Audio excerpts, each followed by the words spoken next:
Hello friends, வாங்க நாம் இன்றைக்கி ஒரு சூப்பரான ஒரு கிரேவி செய்ய போகிறோம். இந்த கிரேவி நம்ம கீரையை வச்சு செய்ய போகிறோம். இது சாதத்துக்கும் போட்டுக்கலாம், சைட் டிஷ்ஷாகவும் வச்சுக்கலாம். கால்சியம் நிறைஞ்சது, சின்ன குழந்தைங்கள்லேருந்து பெரியவங்க வரைக்கும் எல்லாருக்குமே ரொம்ப நல்லது. இப்போ இதை எப்படி செய்கிறதுன்னு பார்க்கலாம். ஒரு குக்கரில் ஒரு 100 கிராம் பாசிப்பருப்பை சேர்த்துக்கோங்க. அதை நல்லா தண்ணி விட்டு 2 தடவை வாஷ் பண்ணி சுத்தமாக வடிகட்டிடணும். அதுக்கப்புறம் நல்ல தண்ணி விட்டு ஒரு பிஞ்சு பெருங்காயம், மஞ்சள் பொடி, அப்புறம் நம்ம கொஞ்சம் நல்லெண்ணெய் விட்டுக்கலாம். பெரும்பாலும் குக்கரில் பருப்பெல்லாம் பொங்கி வரும். இதுக்கு நம்ம கொஞ்சோண்டு நல்லெண்ணெய் விட்டுட்டோம்னா அந்த பருப்பு பொங்காது. தண்ணி நீங்கள் அளவாக தான் சேர்க்கணும். எப்பயும் தண்ணி கூட இருந்தால் கூட உங்களுக்கு பொங்கி வழியும் குக்கர். ஒரு தடவையும் குக்கர் சுத்தம் பண்ணுறது எவ்வளோ கஷ்டம், சமைக்கிற நமக்கு தான் தெரியும். அதனால் தண்ணி அளவாக சேர்த்துக்கோங்க. ஒரு 2 விசில் விட்டால் போதும். இப்போது நம்ம பாலக்கீரை தான் வச்சுருக்கோம். பாலக்கீரை வச்சு தான் இந்த கிரேவி செய்ய போகிறோம். பாலக்கீரையை நல்லா காம்பு இல்லாமல் ஆஞ்சு கழுவிட்டு நல்லா அரிஞ்சு வச்சுக்கலாம். இப்போ நம்ம எப்படி செய்கிறதுன்னு பார்க்கலாம் வாங்க. ஒரு கடாய் வச்சு எண்ணெய் விடுங்க. ஒரு 2 கரண்டி எண்ணெய் விட்டு கடுகு, அப்புறம் கொஞ்சம் ஜீரகம், அது பொரிஞ்சதுக்கப்புறம் கொஞ்சம் உளுத்தம்பருப்பும் சேர்த்துக்கலாம். இதில் கொஞ்சம் உளுத்தம்பருப்பு கொஞ்சம் செவக்கட்டும். 2 மிளகாய் கிள்ளி போட்டுக்கலாம். வரமிளகாய் போட்டோன்னே நம்ம இதில் வெங்காயம் சேர்த்துக்கலாம். நல்ல ஒரு பெரிய வெங்காயம் அரிஞ்சு வச்சுருக்கோம். அதை சேர்த்துக்கலாம். நீங்கள் சின்ன வெங்காயம் இருந்தால் கூட சேர்த்துக்கலாம், டேஸ்ட்டாக இருக்கும். நான் பெரிய வெங்காயம் தான் சேர்த்துருக்கேன். வெங்காயம் கொஞ்சம் நல்லா வதங்கட்டும். நல்லா அடுப்பில் சிம்மை வச்சுட்டு கிளறி விடுங்க.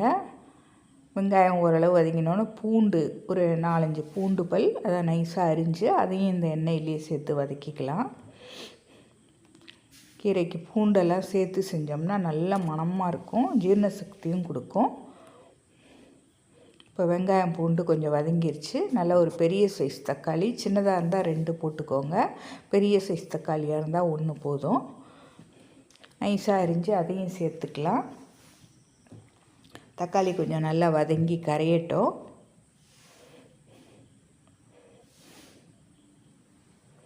நல்லா கிளறி கொடுங்க தக்காளியை.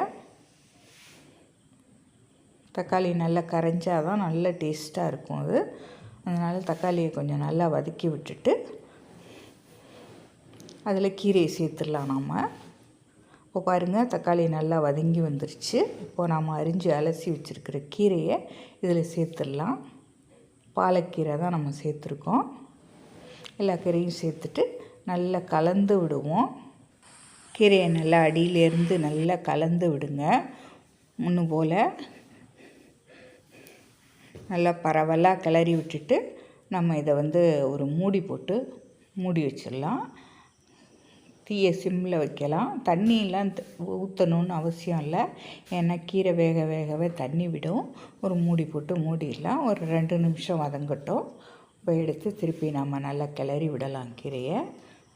கீரை பாருங்கள் வெந்து வருது. ஆனால் வதக்கினோன்னா இந்த மாதிரி பச்சை நிறம் மாறாமல் இருக்கும். நம்ம பருப்புலேயே கூட போட்டு செய்யலாம், கலர் மாறிடும் கீரை. இது மாதிரி வதக்கி செய்யும்போது கீரை ஃப்ரெஷ்ஷாக இருக்கும், அப்படியே க்ரீனிஷாக இருக்குது பார்க்கவே. பாருங்கள், திருப்ப கொஞ்சம் கீரையை நல்லா கலந்து விட்டுட்டு நாம் வேக வச்சுருக்க பாசி பருப்பை இதில் சேர்த்துருவோம். இப்போ பருப்பை சேர்த்தாச்சு. இப்போது நாம் இந்த டிஷ்ஷுக்கு தேவையான உப்பு சேர்த்துக்கலாம். கல் உப்பு தான் போடுறேன் நான். நீங்கள் சமையலுக்கு கல் உப்பு பயன்படுத்துகிறது தான் ரொம்ப நல்லது. இப்போது ஒரு 1/2 ஸ்பூன் ஜீரக பொடி சேர்த்துக்கலாம். இது நல்ல மணமாக இருக்கும். நம்ம தாளிப்புலேயும் ஜீரகம் சேர்த்துருக்கோம். கொஞ்சம் பெருங்காய பொடியும் சேர்த்துக்கலாம். நல்லா சேர்த்துட்டு நல்லா ஒன்று போல் கலந்து விட்டுருங்க. நீங்கள் சாதத்துக்கு போட்டு சாப்பிட போகிறீங்கன்னா இந்த அளவு தண்ணி சேர்த்துக்கலாம். இல்லை சைட் டிஷ்ஷாக வச்சுக்க போகிறீங்கன்னா இன்னும் கொஞ்சம் தண்ணி கூட கம்மியாக சேர்த்துக்கலாம். நீங்கள் பருப்பு வெந்தோன்னே அதில் தண்ணியை கொஞ்சம் கம்மியாக சேர்த்துக்கலாம். நல்லா ஒன்று போல் கலந்து விட்டு இப்போ உப்பு பார்த்துக்கோங்க நீங்கள், உப்பு சரியாக இருக்கான்னு.